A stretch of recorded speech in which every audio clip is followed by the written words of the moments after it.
നമസ്കാരം. ചേസോഹരിയാണ് തെക്കൻ തോട്ട്സ്. കേരളത്തിലാകെപ്പാടെ ഉഷ്ണതരംഗമാണ്. അതിഭീകരമായ ചൂട്. 11 മണി മുതൽ ഏതാണ്ട് 3:30 വരെ വെളിയിലേക്ക് ഇറങ്ങുവാനേ സാധിക്കുന്നില്ല.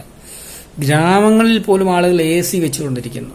കഴിഞ്ഞ ദിവസം ഞാനൊരു ഞങ്ങളുടെ ഗ്രാമത്തിൽ ചെന്ന സമയത്ത് അവിടെ കണ്ട ഒരു കാഴ്ച, ഒരു വീടിന്റെ മുന്നിലെ ടൈലുകൾ, തറയോടുകൾ ആ ഗൃഹനാഥൻ ഇളക്കി കളയുകയാണ്. വീടിന്റെ ചുറ്റുപാടും ടൈലുകൾ ഇട്ടിരിക്കുകയായിരുന്നു.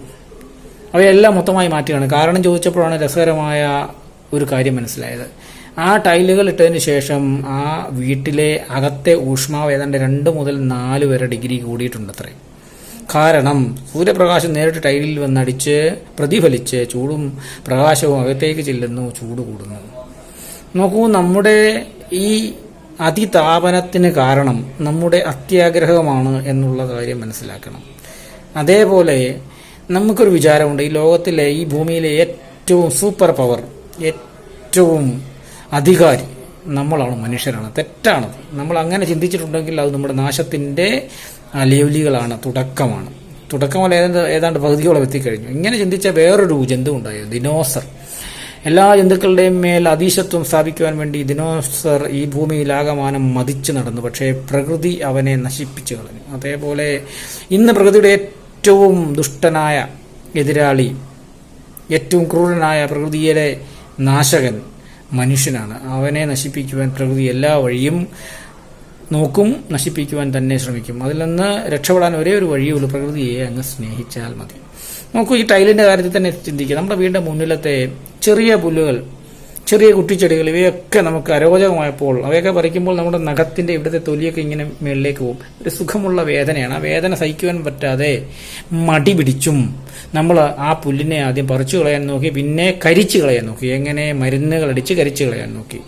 ഇവയൊക്കെ തലതല്ലി പ്രാകിക്കൊണ്ടാണ് അവയൊക്കെ കരിഞ്ഞു വീണത്, ആ പുല്ലുകളൊക്കെ. ഇവിടെ പ്രാക്കാണ് നമുക്ക് ഈ ചൂടായി കിട്ടുന്നതെന്ന് പറയട്ടെ. നോക്കൂ, ആ അടിച്ച മരുന്നുകളൊന്നും ആവിയായി അന്തരീക്ഷത്തിലേക്ക് പോയില്ല, മറിച്ച് അവിടെ തന്നെ കിടന്നു. മഴ പെയ്തപ്പോൾ നമ്മുടെ കിണറ്റിലും നമ്മുടെ ജലാശയങ്ങളിലും ഒക്കെ ചെന്നു. അവയൊക്കെ വീണ്ടും നമ്മൾ തന്നെ അങ്ങ് ആഹാരത്തിലൂടെയും വെള്ളത്തിലൂടെയും അകത്തിയിരുന്നു. അങ്ങനെ മാരക രോഗങ്ങൾക്കുള്ള ഒരു കാരണം നമ്മൾ തന്നെ നമ്മുടെ മുറ്റത്ത് ചെടികളുടെ അവയുടെ നെഞ്ചത്തടിച്ച് നിലവിലുള്ള പ്രാക്കോടുകൂടി അവയെ കൊന്ന് നമ്മൾ തന്നെ സ്വയം ഉണ്ടാക്കിയെടുത്തു. പിന്നെന്താ ചെയ്തത്? ടൈല് ഇടുവാൻ ശ്രമിച്ചു. ടൈലിടുന്നതിന് മുമ്പ് ഒരു പ്ലാസ്റ്റിക് കവർ മുറ്റം മുഴുവൻ വിരിച്ച് അതിന്റെ മുകളിൽ മണ്ണിട്ട് അതിന്റെ മുകളിൽ ടൈലിട്ട് അങ്ങനെ ചെയ്തപ്പോൾ ചൂട് കൂടി. മറ്റൊന്ന്, ഈ വെള്ളമൊന്നും ഭൂമിയിൽ താഴാതെ മൊത്തമായി ഒഴുകി തോടുകളുടെയും കനാലുകളുടെയും നേരെ നദിയിലെത്തുകയും അവ സമുദ്രത്തിലെത്തുകയും ചെയ്തു. വെള്ളമൊന്നും താണില്ല. തൽഫലമായി നമ്മുടെ കിണറ്റുകളിലെ ജലനിരപ്പ് മൊത്തമായി തന്നെ താഴുവാൻ തുടങ്ങി. ഇതാ രണ്ടാമത്തെ കാര്യം. ഇങ്ങനെ നമ്മൾ വീണ്ടും നമ്മുടെ വീട്ടിലെ വെള്ളം കൂടി ഇല്ലാതാക്കുവാനുള്ള പണി ചെയ്തു. മൂന്നാമത്തത്, നമ്മുടെ ചുറ്റുമുള്ള വീടിന്റെ തൊടിയിലുള്ള മുഴുവൻ കുറ്റിച്ചെടികളെയും കുറ്റിയോട് തന്നെ പിഴുതു കളഞ്ഞു. ഏതെങ്കിലും ഒരു മരം ഒന്ന് വളർന്ന് അയലത്തെ വീട്ടിലേക്ക് ഒന്ന് ചാഞ്ഞാൽ, അവിടെ അയലത്തെ വീടിനുള്ളിലേക്ക് 2 ഇല വീണാൽ, അയലത്തുകാരന്റെ മരത്തിൽ നിന്ന് 2 ഇല നമ്മുടെ വീട്ടിലേക്ക് വീണാൽ, മരത്തിന്റെ ഇല വീണ നമ്മൾ ഉടനെ 2ാം ലോകമഹായുദ്ധത്തിന് ശേഷമുള്ള 3ാം ലോകമഹായുദ്ധത്തിനുള്ള നാന്ദി കൂട്ടും. ഒന്നും പറ്റിയില്ലെങ്കിൽ പഞ്ചായത്തിൽ നിന്ന് അപേക്ഷ കൊടുക്കും. അപ്പുറത്തെ മരം നമ്മുടെ വീട്ടിലേക്ക് വീഴാൻ തുടങ്ങുന്നു. നമ്മുടെ വീടിന് ചുറ്റിനും ഒരു സുരക്ഷാ കവചമായിക്കൊണ്ട് ഓക്സിജനും അതേപോലെ നമുക്ക് തണലും തന്നുകൊണ്ടിരുന്ന ആ മരങ്ങളെ ഏതാണ്ട് ശത്രുക്കളെ പോലെ കണക്കാക്കിക്കൊണ്ട് അവയെ ചൂടും മുടിക്കുവാൻ നമ്മളങ്ങ് പരിശ്രമിച്ചു. ഇപ്പോൾ ഇരിക്കാൻ സാധിക്കുന്നില്ല. അങ്ങ് ആസനം മുതൽ ഉച്ചി വരെ ചൂടാണ്, പുകയുകയാണ് എല്ലാവരും, തീച്ചൂടയിലിരിക്കുന്നത് പോലെ. നോക്കുക, മനുഷ്യന്റെ ഏറ്റവും വലിയ ശത്രു മനുഷ്യൻ തന്നെയാണ്. നിങ്ങളുടെ ശത്രു നിങ്ങൾ തന്നെയാണെന്നർത്ഥം.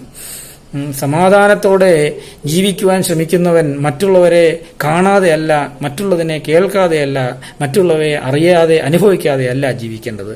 നോക്കൂ, പുഴുവിനും പൂവിനും ചെടിക്കും മരത്തിനും പുല്ലിനും എല്ലാം ഈ ലോകത്ത് സ്ഥാനമുണ്ട്. അവയൊക്കെ ഇല്ലായ്മ ചെയ്തുകൊണ്ട് നിനക്ക് മാത്രം AC മുറിക്കുള്ളിൽ അങ്ങനെ സുഖിച്ച് ജീവിക്കാമെന്ന് വിചാരിച്ചാൽ പ്രകൃതി നിന്റെ കഴുത്തിന് വെട്ടും, നിന്നെ കാലെ പിടിച്ച് വലിച്ചു കീറും. അതുകൊണ്ട് പ്രകൃതിയെ അനുസരിച്ചുകൊണ്ട്, പ്രകൃതിയെ സ്നേഹിച്ചുകൊണ്ട്, പ്രകൃതിയെ ബഹുമാനിച്ചുകൊണ്ട്, അന്യ വസ്തുക്കളെ, അന്യ ജന്തുക്കളെ, അന്യ സസ്യങ്ങളെ, അന്യതിനെയെല്ലാം സ്വന്തമാണ്, എന്റെയാണ്, എനിക്ക് കൂടിയുള്ളതാണ്, എനിക്ക് വേണ്ടിയുള്ളതാണ്, എൻ്റെ ജീവനാണ് എന്ന് ചിന്തിച്ചുകൊണ്ട് ഓരോ പുല്ലിനെയും പുഴുവിനെയും ഓരോ മലയെയും മരത്തിനെയും വായുവിനെയും വെള്ളത്തിനെയും ഒക്കെ സ്നേഹിച്ചാൽ ജീവിക്കാം ഇനിയുള്ള കാലം കൂടി. അല്ലെങ്കിൽ പ്രകൃതി നിന്നെ വലിച്ചേറി 1000 കഷ്ണങ്ങളാക്കും. അതുകൊണ്ട് അന്യനെ സ്നേഹിക്കുക, അന്യതിനെ സ്നേഹിക്കുക, അതോടൊപ്പം തന്നെ സ്വയം സ്നേഹിക്കാനും പഠിക്കുക. ശരി, സന്തോഷം.